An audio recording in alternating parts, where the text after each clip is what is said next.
Mística Cidade de Deus, capítulo 28, do livro 4, tomo 2, de Santa Maria de Ágreda. O menino Jesus completa 1 ano de idade, fala a São José e começa a andar. Maria celebra o dia da encarnação e do Natal. O menino Jesus começa a falar com São José. Ao completar 1 ano de idade, o menino Jesus determinou quebrar o silêncio e falar em voz clara ao fidelíssimo José, que lhe fazia o ofício de cuidadoso pai, assim como falara com a divina mãe desde que nascera, conforme escrevi acima.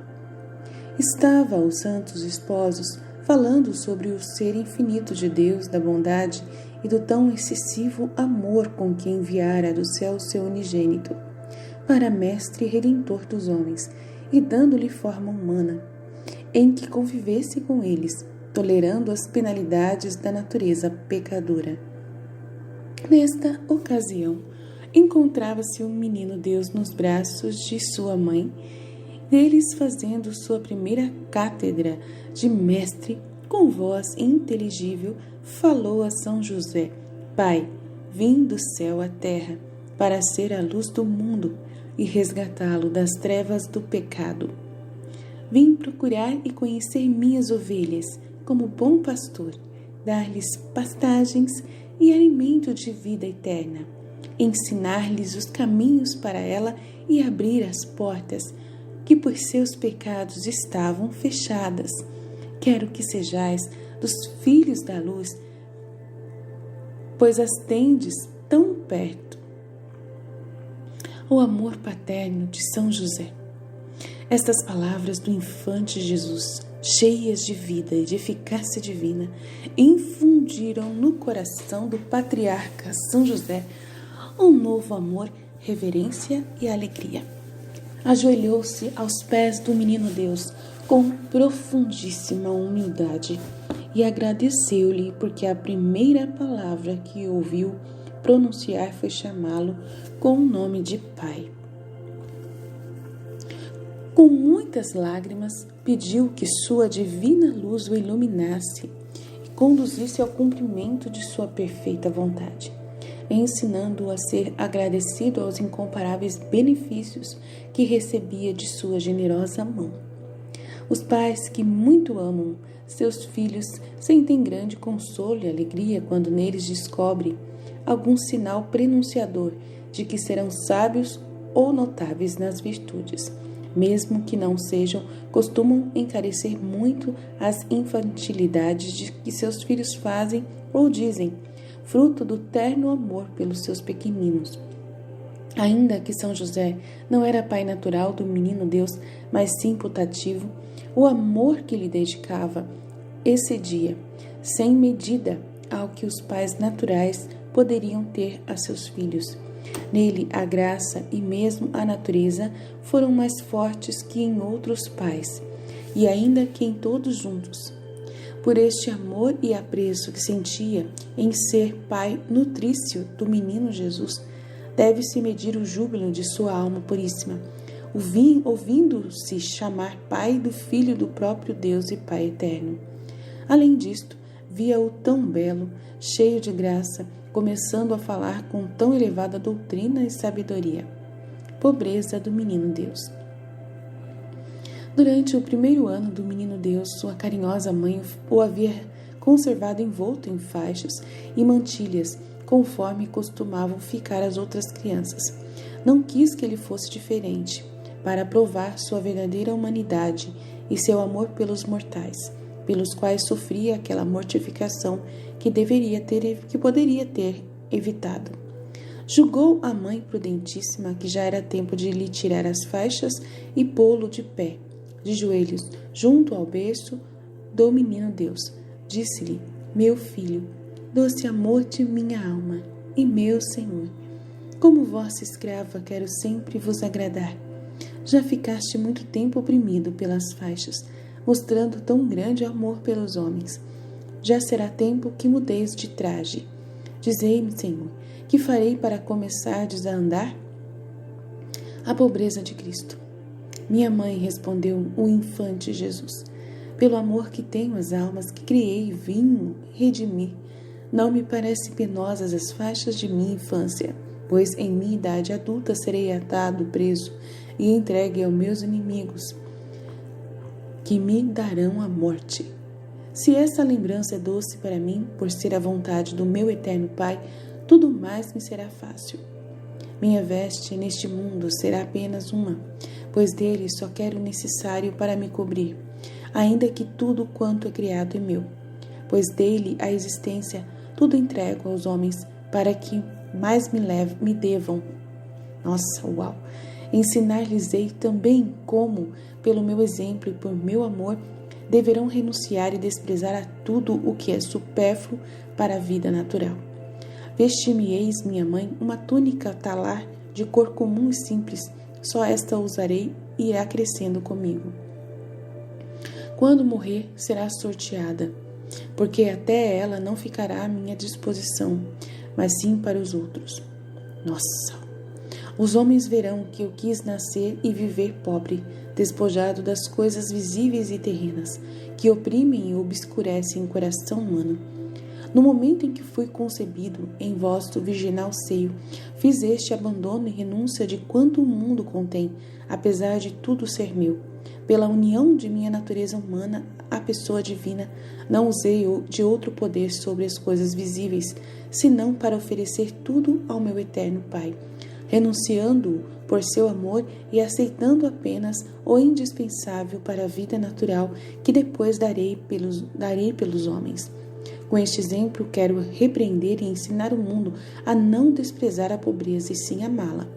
Se eu, que sou o Senhor de tudo, a tudo renuncio e afasto, será confusão para os que me conhecerem pela fé, cobiçar o que eu ensinei a desprezar.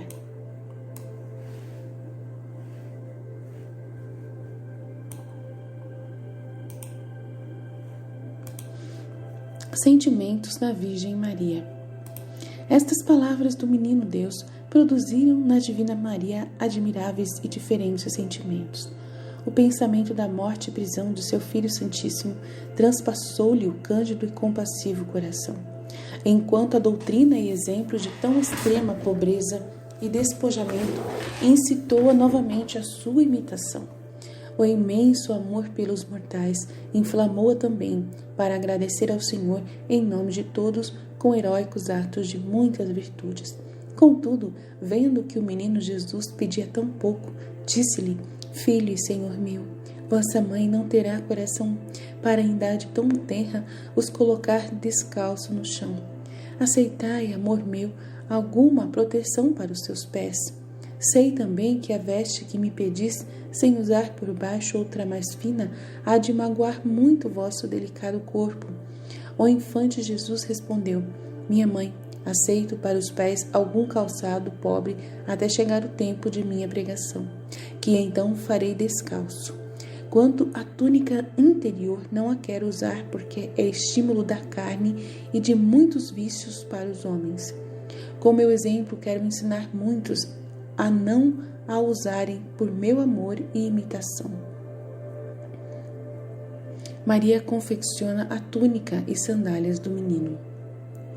A celestial rainha se dispôs a cumprir logo a vontade de seu Santíssimo Filho, procurou lã natural sem tingir e afiou bem fina com suas próprias mãos.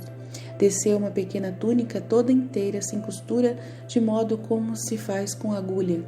Mais propriamente se parecia com o que chamam de terlice, porque tinha o relevo de um cordãozinho e não era como pano liso. Teceu-a num tearzinho como os trabalhos que chamam ponto, numa só peça, misteriosamente inconsútil. Essa túnica teve duas coisas milagrosas. Saiu uniforme, sem rugas, e pela vontade e piedade da Divina Senhora, a cor natural da lã mudou-se num belo roxo prateado e furta cor. Não se podia dizer se era roxa, prateada ou cinzenta, mas apresentava matizes dessas diversas cores. De fio forte fez também umas sandálias no estilo de alparcatas. fez ainda uma túnica mais curta para lhe servir de calções. No capítulo seguinte, direi o que aconteceu ao vestir um infante Jesus. Maria celebrava os mistérios de Cristo.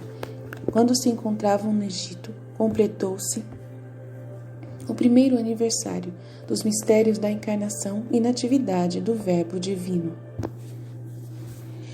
Desde o primeiro ano, a celestial rainha começou a celebrar esses dias festivos para ela, como também o dos demais mistérios que depois foram sucedendo. Guardou este costume durante toda a vida, como se verá na terceira parte 7. Para celebrar a encarnação, começava 9 dias antes com muitas devoções. Correspondia à novena, que precedia o mistério, durante os quais foi preparada com tão admiráveis favores, como fica dito no princípio desta segunda parte. No dia aniversário da Anunciação e Encarnação, convidava os santos anjos do céu, mais os da sua guarda, para ajudarem a celebrar esses magníficos mistérios e a tributar dignas graças ao Altíssimo. Prostrada em terra, na forma de cruz, pedia ao menino Jesus louvar por ela e ao Eterno Pai, que lhe agradecesse os favores feitos a ela e o concedido ao gênero humano, dando-lhe seu unigênito. Fazia o mesmo no aniversário de seu virginal parto. Nestes dias, a Divina Senhora era muito agraciada pelo Altíssimo, porque renovava a contínua memória e gratidão por mistérios tão sublimes. Tinha compreendido que muito comprazia ao Eterno Pai o penoso sacrifício que fazia quando se prostrava em terra, na forma de cruz, como antecipada memória de que nesta haveria de ser cravado seu divino Cordeiro. Por isto, em todas as festividades praticava este exercício, pedindo se aplacasse a justiça divina e solicitando misericórdia para os pecadores. E, inflamada no fogo da caridade, levantava-se e terminava a celebração da festa com admiráveis cânticos que alternava com os santos anjos. Estes diziam suas partes em coro de celestial e sonora música. A rainha respondia mais docemente para os ouvidos de Deus do que todos os coros dos supremos serafins e bem-aventurados. Seu canto era-lhe aceitável, porque ressoava o eco de suas excelentes virtudes e subia até o consistório da Santíssima Trindade e tribunal do Deus Eterno. Doutrina que me deu a Rainha e Senhora do Céu. Espírito de pobreza.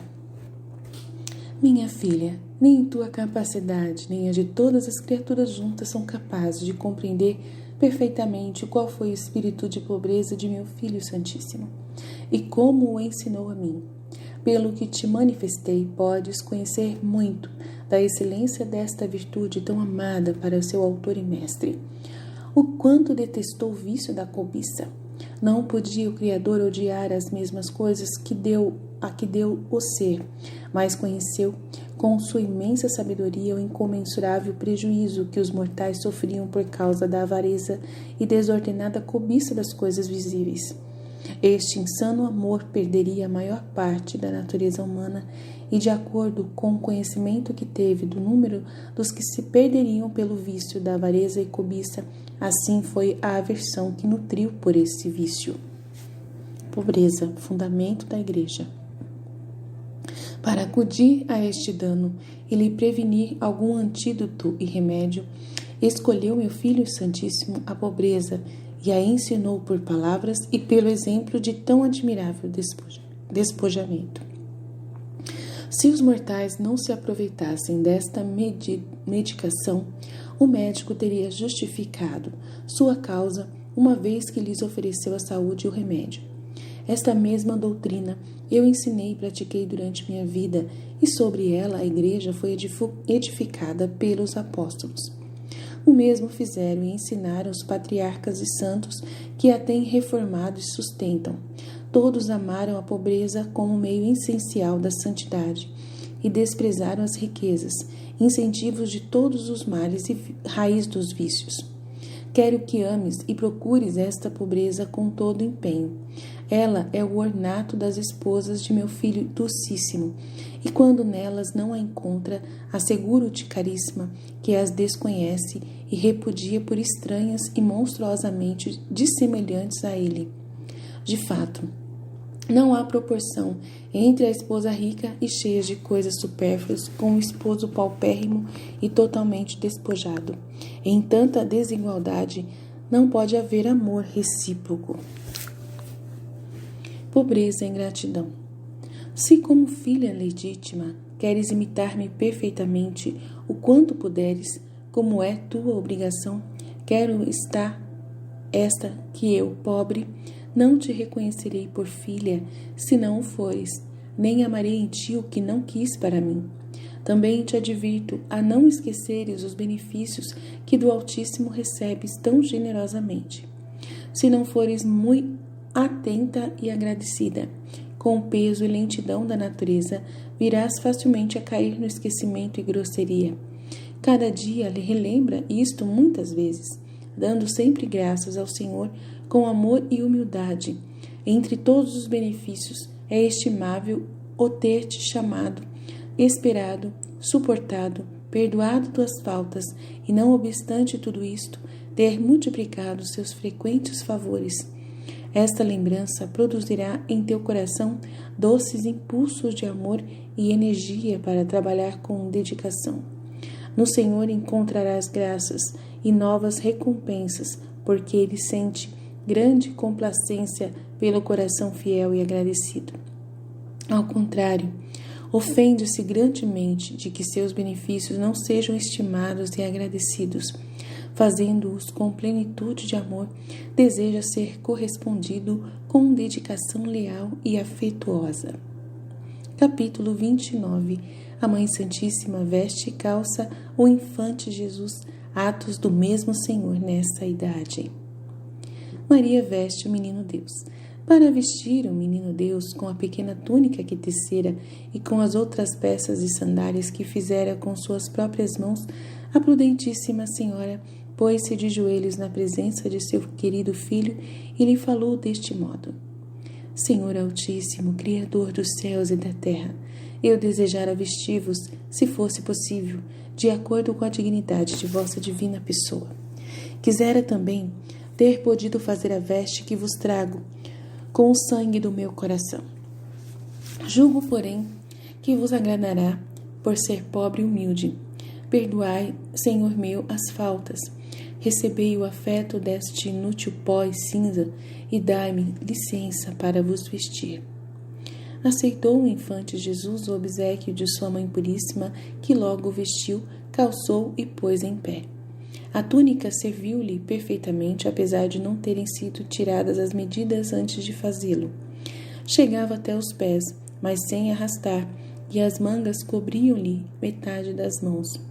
O decote era redondo, sem abertura, ajustado ao pescoço. Apesar disto, a Divina Mãe vestiu-a pela cabeça do menino. Não precisou abrir a peça, porque a veste obedecia-lhe e se acomodava graciosamente segundo sua vontade. Jesus nunca a despiu, até quando os verdugos o desnudaram para açoitá-lo e depois crucificar. Ela foi crescendo com o sagrado corpo, e o mesmo acontecendo com as sandálias e demais peças que lhe pôs a cuidadosa mãe. Nada se gastou, nem envelheceu em 32 anos. Nossa, a túnica não perdeu a cor, o brilho com que saiu das mãos da Senhora, e muito menos se manchou ou sujou. A veste que o Redentor do mundo depôs para lavar os pés dos apóstolos era um manto que levava sobre os ombros. Fora feito também pela Virgem depois que voltaram para Nazaré. Foi crescendo como a túnica e era de sua mesma cor, um pouco mais escura, e tecido com o mesmo ponto. O menino Jesus começa a andar. O menino, Senhor das eternidades, que desde seu nascimento havia estado envolto em panos e ordinariamente nos braços de sua Mãe Santíssima, ficou em pé, Era belíssimo, mais do que todos os filhos dos homens. Admiraram-se os anjos de ter escolhido tão humilde e pobre traje, aquele que veste os céus de luz e os campos de formosura. Começou a andar perfeitamente na presença de seus pais. Para os estranhos dissimulou um pouco de este prodígio, e quando chegavam pessoas de fora, a rainha o recebia nos braços. Incomparável foi o júbilo da Divina Senhora e do Santo Esposo José, vendo o seu menino andar, e com tão rara beleza. Até 1 ano e meio recebeu leite de sua puríssima mãe. Depois comeu sempre pouco, tanto na quantidade como na qualidade. A princípio sua comida eram umas sopinhas de frutas e peixe, temperadas com azeite. Enquanto foi crescendo, dava-lhe a Virgem Mãe 3 refeições, como antes o seu leite, pela manhã, tarde e à noite. O menino jamais lhe pediu, mas a amorosa mãe, com rara advertência, cuidava-lhe de dar alimento no devido tempo. Até que, já crescido, comia nas mesmas horas que os divinos esposos, e não mais. Assim procedeu até a idade perfeita, conforme falarei adiante. Quando comia com os pais, estes sempre esperavam que o divino menino desse a bênção no começo da refeição e a ação de graças no fim. Maria recebeu o que todos os outros perderam. Depois que o infante Jesus principiou a andar, começou a retirar-se ao oratório de sua mãe e aí ficar por algum tempo. A prudentíssima senhora desejava saber qual seria a vontade de seu Filho Santíssimo, se era estar a só ou ficar com ela. Respondeu o Senhor ao seu pensamento e lhe disse: Entrai, minha mãe, ficai sempre comigo para me imitar e copiar minhas ações. Quero que em vós se cumpra e seja gravada a mais elevada perfeição que eu tinha desejado para as almas, se elas não houvessem resistido à minha primeira vontade. Seriam repletas de santidade e receberiam copiosíssimos dons. Como, entretanto, toda a linhagem humana se tornou inidônea para isso, quero que em vós unicamente se cumpra totalmente o meu beneplácito. Em vossa alma serão depositados os tesouros e bens que as demais criaturas perderam. Atende, pois, as minhas ações para nelas me imitar. Maria, discípula de Cristo. Por este mandato, a Divina Senhora constituiu-se novamente discípula do seu Filho Santíssimo. Desde esse momento, passaram-se entre ambos tantos e tão ocultos mistérios que não é possível descrevê-los e só serão conhecidos na eternidade. O menino Deus, muitas vezes, prostrava-se ao solo, outras ficava elevado da terra em posição de cruz, e sempre orava ao Pai pela salvação dos mortais. Em tudo era acompanhado e imitado por sua querida mãe, que via não só os atos exteriores corporais de seu amado filho, mas também as operações interiores de sua amada Santíssima, de sua alma santíssima. Sobre esta ciência e conhecimento de Maria Puríssima, falei algumas vezes nesta história, e será forçoso repetir ainda, porque foi a luz e modelo por onde copiou a própria santidade. Este privilégio foi tão singular graça que não pode ser compreendido e nem explicado por todas as criaturas reunidas. Nem sempre gozava a grande senhora da visão da divindade, mas sempre a teve da humanidade e alma santíssima de seu filho e de todos os seus atos. Por especial modo, contemplava os efeitos resultantes das uniões hipostática e beatífica. Ainda que, em substância, nem sempre via a glória e a união. Era-lhe permanente a visão dos atos interiores com que a humanidade reverenciava, enaltecia e amava a divindade a que estava unida. Este favor foi singular, prerrogativa para a Virgem Mãe. A oração do Menino Deus. Acontecia em muitas dessas ocasiões que o infante Jesus chorava e suava suave sangue na presença de sua Mãe Santíssima, pois isto aconteceu muitas vezes antes de sua agonia do horto. A Divina Senhora limpava-lhe o rosto e no seu interior via a causa daquela angústia. Era a perdição dos réprobos, ingratos aos benefícios de seu Criador e Redentor, perdendo-se neles as obras do poder e da infinita bondade do Senhor. Noutras vezes, sua feliz mãe, encontrava-o todo refulgente de luz, com os anjos a lhe cantarem suaves harmonias de louvor, enquanto o Eterno se comprazia em seu único e dileto Filho. Estes prodígios começaram quando o menino Deus completou 1 ano e começou a andar. Apenas Maria Santíssima foi testemunha deles, pois deveria ser depositado só no coração daquela que era a única a escolhida por seu Filho Criador.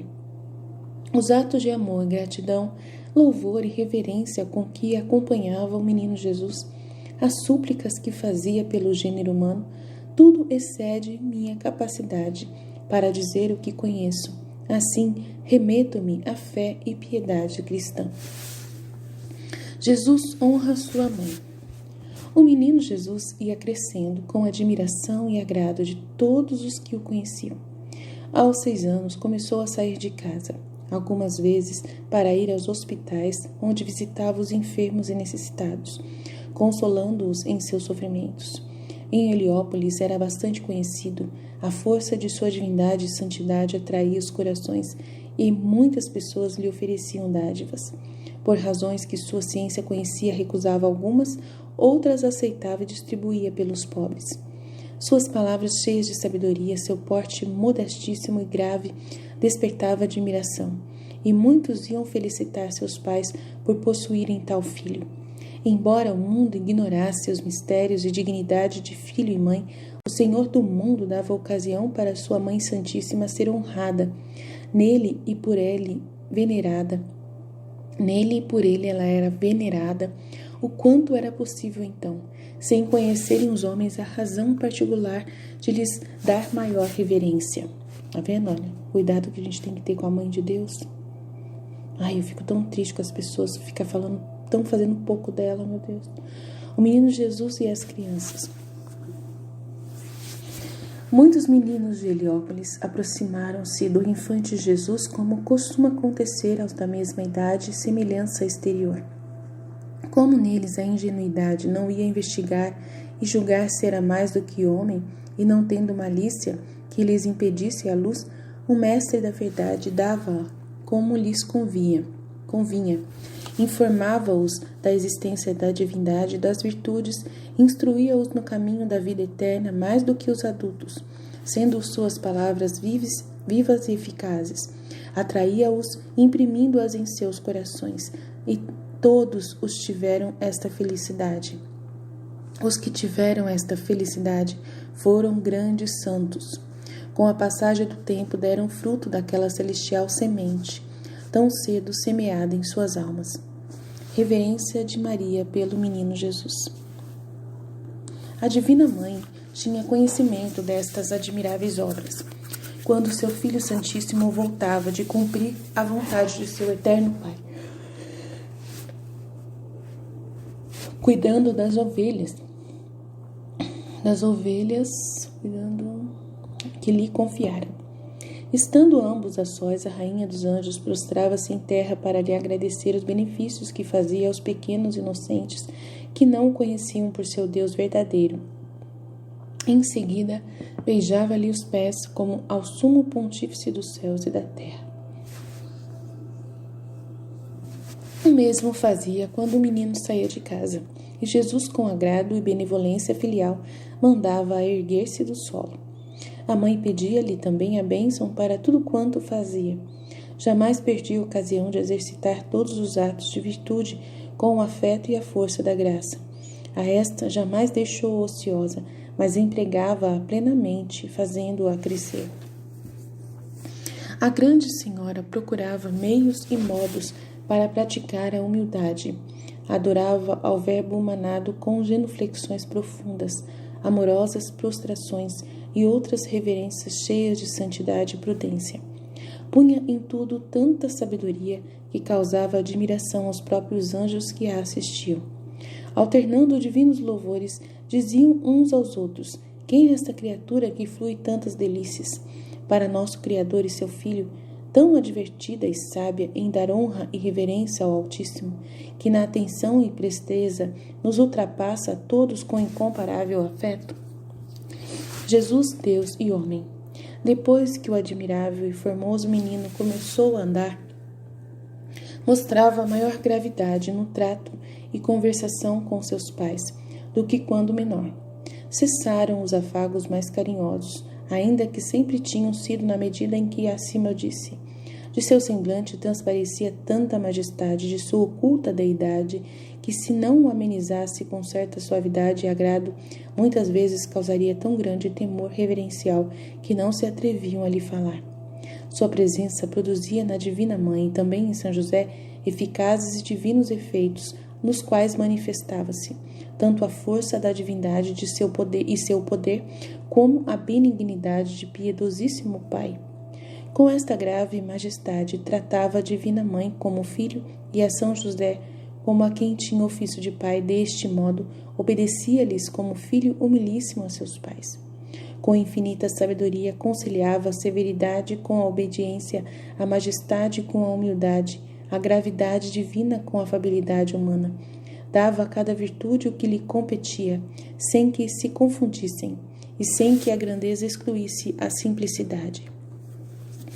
A celestial Senhora era atentíssima a todos estes mistérios, e só ela penetrava dignamente, quanto era possível à pura criatura, os atos de seu Filho Santíssimo e o modo com que sua imensa sabedoria os praticava. Seria intentar o impossível querer com palavras explicar os efeitos que tudo isso produzia em seu puríssimo espírito, e como imitava seu querido filho, reproduzindo em si a mesma viva imagem de sua inefável santidade. Não se pode contar as almas que converteram e salvaram em Heliópolis e no resto do Egito. Os enfermos curados, os prodígios que operaram em 7 anos que ali residiram. Assim, feliz para o Egito foi a culpa de Herodes, e tanta é a força da bondade e sabedoria infinitas, que dirige os próprios males e pecados, deles tirando grandes bens, se num lugar o recusam e fecham a porta para suas misericórdias, bate em outras e faz que lhes abram e deem entrada as muitas águas de nossas culpas e ingratidões. Não consegue extinguir sua ardente caridade e a propensão que sente para beneficiar a linhagem humana. Doutrina que me deu a Rainha dos Céus, Maria Santíssima. A copiosa redenção. Minha filha, desde o primeiro mandato que recebeste para escrever essa história de minha vida, conheceste que, entre outras finalidades, desejava o Senhor revelar ao mundo quanto os mortais, tão insensíveis e esquecidos, devem ao seu divino amor e ao meu. Verdade é que tudo se resume e manifesta em os ter amado até morrer por eles na cruz. O ápice a que pôde chegar o efeito de sua imensa caridade. A muitos ingratíssimos, porém, causa fástio a lembrança deste benefício. Para estes e para todos os mais seria novo incentivo conhecer um pouco do que o Senhor fez por eles durante 33 anos, pois qualquer uma de suas obras foi de infinito preço e merece agradecimento eterno. A mim, o poder divino constituiu por testemunha de tudo, e asseguro-te, caríssima, que desde o primeiro instante em que foi concebido no meu seio, não descansou e nem cessou de clamar ao Pai, suplicando-lhe a salvação dos homens, desde aquela ocasião que abraçou a cruz.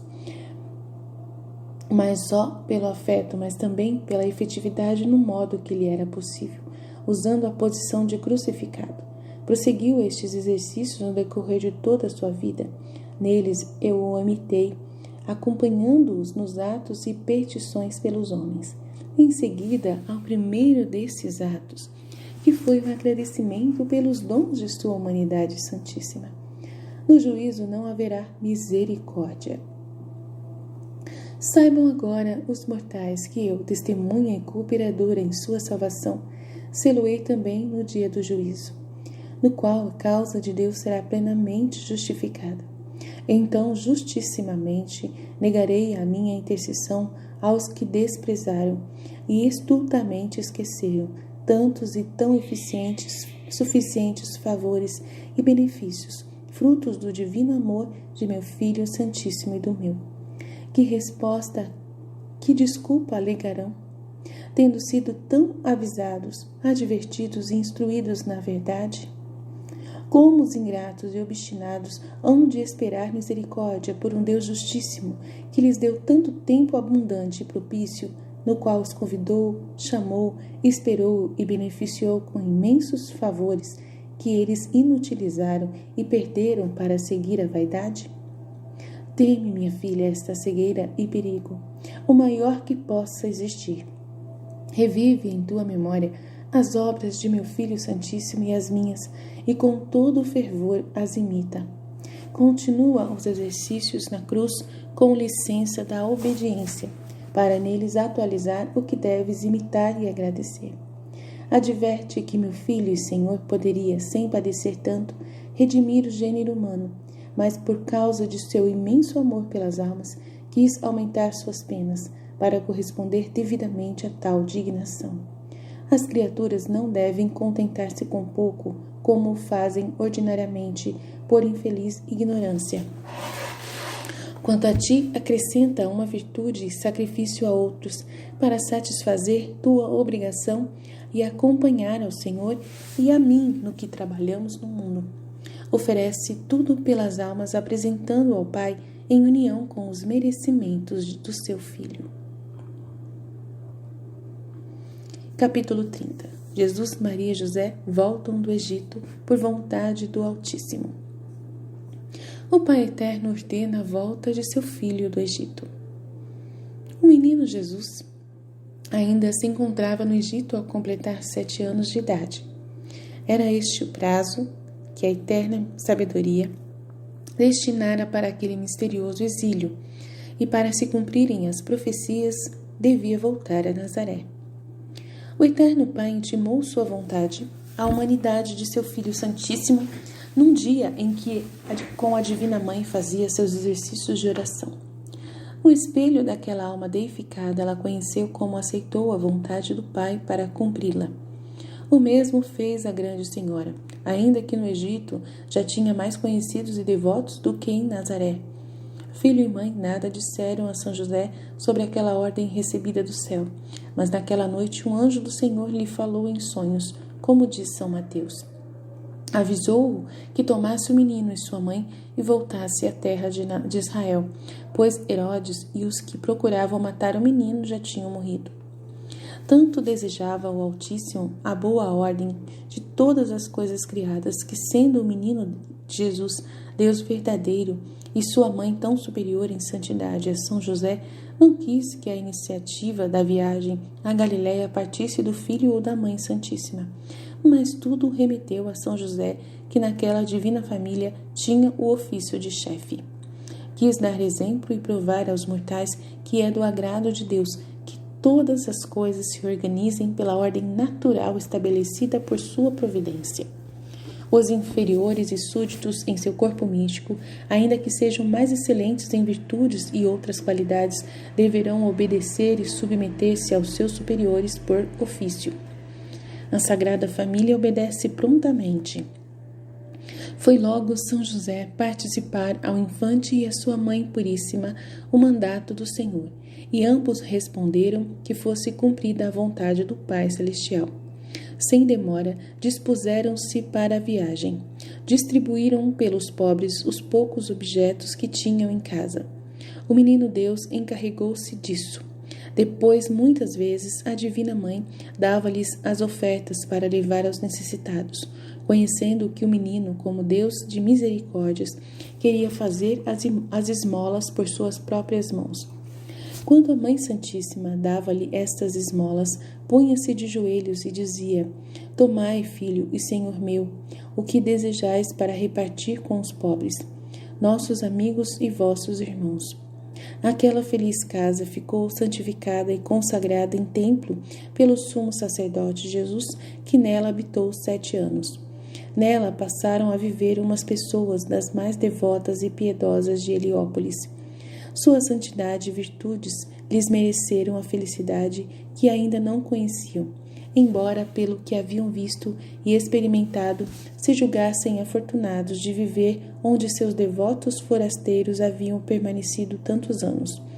Esta piedade e devoção lhes foi paga com abundante luz e auxílios para conseguirem a felicidade eterna. Partida de Jesus, Maria e José.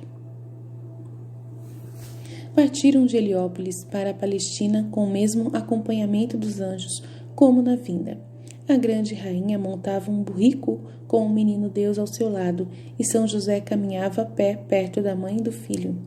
A despedida dos amigos e conhecidos foi muito dolorosa para todos os que perdiam tão grandes benfeitores. Com incríveis lágrimas e soluços, despendiam-se deles, confessando que perdiam todo o seu consolo, amparo e remédio de suas necessidades. Pelo amor que os egípcios tinham aos três, seria muito difícil que os deixasse sair de Heliópolis sem a intervenção do poder divino. Em seus corações sentiam descer a noite de suas misérias com a ausência do sol que os iluminava e consolava. Antes de entrarem na região desabitada, passaram por alguns lugares do Egito e em todos foram derramando graças e benefícios. Os prodígios que tinham operado até então já não eram tão ocultos e sua notícia chegara a todo aquele território. Por causa desta fama vieram muitos aflitos e necessitados em busca de cura e todos a recebiam na alma e no corpo. Curaram muitos doentes e expulsaram multidões de demônios. Estes não sabiam quem os lançava nos abismos, ainda que sentiam a virtude divina que os oprimia, enquanto aos homens fazia tantos bens. Efeitos da presença de Jesus, Maria e José. Não me detenho a referir os pormenores desta viagem de volta, pois não é necessário, nem seria possível se alongar demais essa história. Basta dizer que todos os que se aproximaram de Jesus, Maria e José com alguma devoção saíram de sua presença mais ou menos esclarecidos na verdade, socorridos pela graça e tocados pelo divino amor. Sentiam uma secreta força que os inclinava a seguir o bem, a deixar o caminho da morte e procurar o da vida.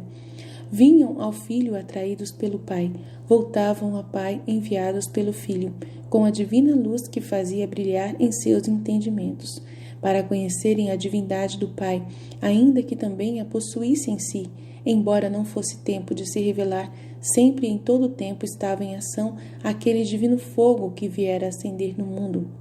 Chegada à Palestina.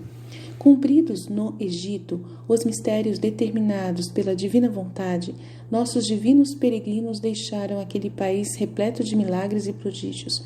Saíram da região habitada e entraram nos desertos por onde tinham vindo. Sofreram trabalhos semelhantes aos que sucederam quando vieram da Palestina, pois o Senhor permitiu que sobreviessem a necessidade e tribulação para oferecer o remédio oportuno. Nesses apuros enviava-lhes o necessário pelos santos anjos, algumas vezes, como na primeira viagem, noutras, era o menino Jesus que lhes ordenava trazerem alimentos para sua Mãe Santíssima e seu esposo. Para que este gozasse mais desse favor, ouvia a ordem que dava aos ministros angélicos e via como obedeciam prontamente o que traziam. Com isso se animava e consolava o santo patriarca na pena de não ter o sustento necessário para o rei e rainha dos céus. Noutras ocasiões, o menino Deus usava de seu poder divino e fazia um pedaço de pão multiplicar-se na quantidade necessária. O mais desta viagem passou-se, como falei no capítulo 22 da primeira parte, pelo que não julgo necessário repetir. Ao chegar nas fronteiras da Palestina, o cuidadoso esposo teve notícia de que Arquelau sucedera Herodes, seu pai, no reino da Judéia. Temendo que com o reino tivesse herdado ódio pelo infante Jesus, desviou o caminho, sem subir a Jerusalém e nem pisar na Judéia. Atravessou a terra da tribo de Dan e Issacar em direção à Galiléia inferior, caminhando pela costa do mar Mediterrâneo e deixando Jerusalém à direita. Chegada a Nazaré. Dirigiram-se a Nazaré, sua terra, pois o menino deveria ser chamado Nazareno. Ali encontraram sua antiga e pobre casa aos cuidados daquela santa mulher, prima de São José em 3º grau, como disse no 3º livro, capítulo 17. Era a mesma que o servira enquanto nossa rainha esteve ausente na casa da Santa Isabel. Quando partiram ao Egito, antes de sair da Judéia, o santo esposo escrevera recomendando-lhe cuidar da casa e do que nela havia deixado.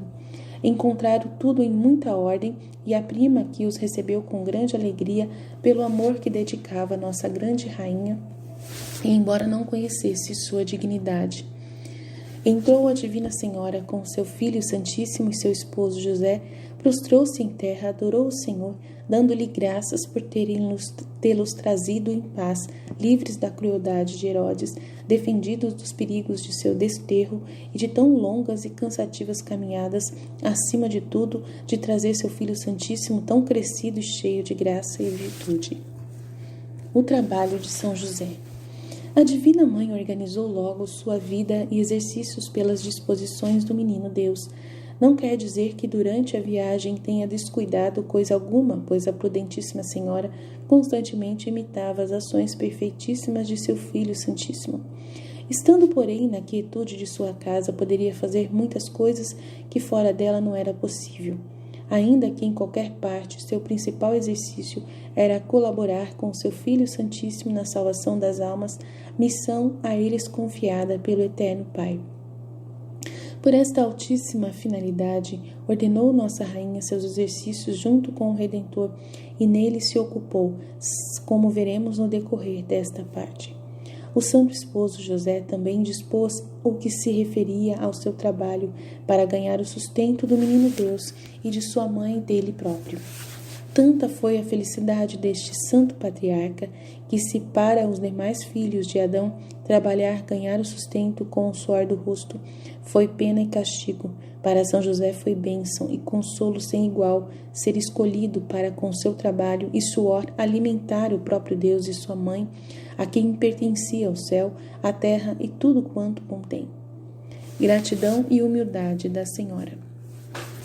A Rainha dos Anjos tomou por sua conta agradecer a solicitude de São José, retribuía-lhe com o seu serviço, cuidava de sua frugal alimentação e bem-estar com incomparável atenção, cuidado, gratidão e benevolência. Era-lhe obediente em tudo, humilde na própria estima, como se fora serva e não esposa, e acima de tudo, mãe do mesmo Criador e Senhor de tudo. Julgava-se indigna de tudo o que existia e da própria terra que a sustentava, pois achava que, por justiça, tudo lhe devia faltar. No conhecimento de ter sido criado do nada, sem ter podido obrigar a Deus para este favor, nem depois para qualquer outro, conforme julgava, fundamentou tão rara humildade. Sempre vivia apegada ao pó e mais aniquilada que ele em sua própria estimação. Qualquer benefício, por pequeno que fosse, com admirável sabedoria, agradecia ao Senhor como primeira origem e causa de todo bem, e às criaturas como instrumentos de seu poder e bondade.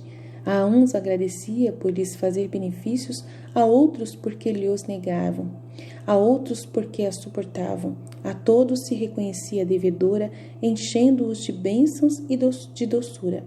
Colocava-se aos pés de todos, procurando meios, artifícios, ideias e indústrias para não perder a oportunidade alguma de praticar o mais santo, perfeito e elevado das virtudes, com admiração dos anjos, agrado e beneplácito do Altíssimo. Doutrina que me deu a Rainha do Céu. Espírito de fé. Minha filha, nos sucessos que Deus dispôs para mim, mandando-me peregrinar de uns lugares para outros, nunca se perturbou meu coração, nem se contristou meu espírito, porque sempre o tive preparado para cumprir em tudo a vontade divina. Às vezes o Senhor me dava conhecimento das altíssimas razões de suas obras, mas não era sempre no princípio, para que eu mais padecesse. A submissão da criatura não deve procurar outras justificações além da autoridade e disposições do Criador. Este conhecimento é suficiente para as almas que aprenderam a comprazer-se no Senhor. Não fazem distinção entre sucessos prósperos e adversos e não seguem os sentimentos de suas próprias inclinações.